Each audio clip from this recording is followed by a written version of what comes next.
मलूक नागर साहब को जवाब दे दीजिए, फिर बोलिएगा मुद्दे पर आगे। नहीं, मलूक साहब को क्या जवाब दिया जाए? मलूक साहब को जवाब देने का कोई मतलब ही नहीं, बड़े आदमी हैं वो, सांसद रहे हैं, तो इसलिए उनके प्रश्न का मैं कोई जवाब नहीं दूंगा। देखिए, दो चीजें बड़ी महत्वपूर्ण है। पहली बात महत्वपूर्ण यह है कि मुझे लगता है कि खुद आरएसएस के अंदर आरएसएस ही बट गया है।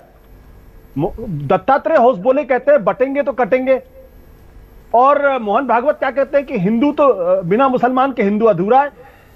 हर आदमी का डीएनए क्यों देखना, हर मस्जिद के अंदर शिवलिंग क्यों खोजना?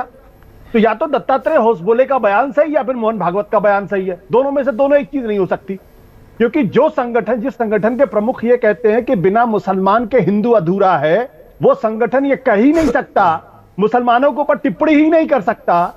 जो बात अभी भाजपा के लोग कहते हैं और होसबोले जो बात कहते हैं, तो ये दोनों विरोधाभासी बातें, इसके दो अर्थ निकलते हैं। या तो आरएसएस बटा हुआ है इसलिए कटेगा, या फिर आरएसएस दो मुही बात करता है। मोहन भागवत अपने हिसाब से बात करते हैं, होसबोले अपने हिसाब से बात करते हैं। मेरा तो स्पष्ट तौर पर यह मानना है कि हिंदू समाज बटा है, बटा रहेगा। उसको दुनिया की कोई ताकत एकजुट नहीं कर सकती जब तक कि वो जातियों में बटा हुआ है। इसलिए आरएसएस को एक आंदोलन छेड़ना चाहिए, गंगा के तट संगम पर यज्ञ करना चाहिए, और सारे और आरएसएस के स्वयंसेवकों को कसम दिलानी चाहिए कि आज के बाद से वो जाति प्रथा में यकीन नहीं करते। आरएसएस के सारे लोग अपने सरनेम, जो जाति सूचक सरनेम, उसको हटा दें। जिस दिन जाति प्रथा, जाति संस्था खत्म हो जाएगी, उस दिन हिंदू एक हो जाएगा।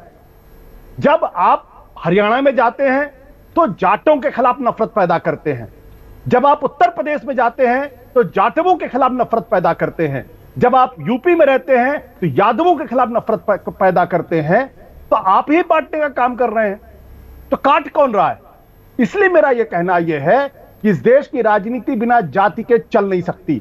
ना तो प्रदीप भंडारी इसका खंडन कर सकते, ना सुप्रिया जी कर सकते, ना मलूक नागर कर सकते, ना घनश्याम तिवारी ना कर सकते। हिंदुस्तान का कोई नेता झूठ बोलेगा अगर वो ये कहेगा कि वो जात की राजनीति नहीं करता, और अगर कहता है तो उनको गंगा के बीच में खड़ा कर दीजिए, गीता हाथ में दे दीजिए और कहिए कि आप जात की राजनीति नहीं करते, आप जाति के आधार पर टिकट का डिस्ट्रीब्यूशन नहीं करते। तो झूठ बोल के आप राजनीति मत बंद होना चाहिए। मेरा साफ तौर पर मानना है हिंदू तब तक एक नहीं हो सकता जो बाबा साहब अंबेडकर ने कहा था, और वो साफ तौर पर इसी उन्होंने लिखा है, एनाइलेशन ऑफ कास्ट। बाबा साहब की किताब है एनाइलेशन ऑफ कास्ट, क्योंकि हिंदू समाज जातियों में बटा हुआ है, और जातियों के आधार पर जिस तरीके से पिछड़ों और दलित के साथ अत्याचार किया जाता है, उसी बारे में मोहन भागवत ने कहा था कि हमने 2000 साल तक उनको जानवरों से बदतर जिंदगी दी है।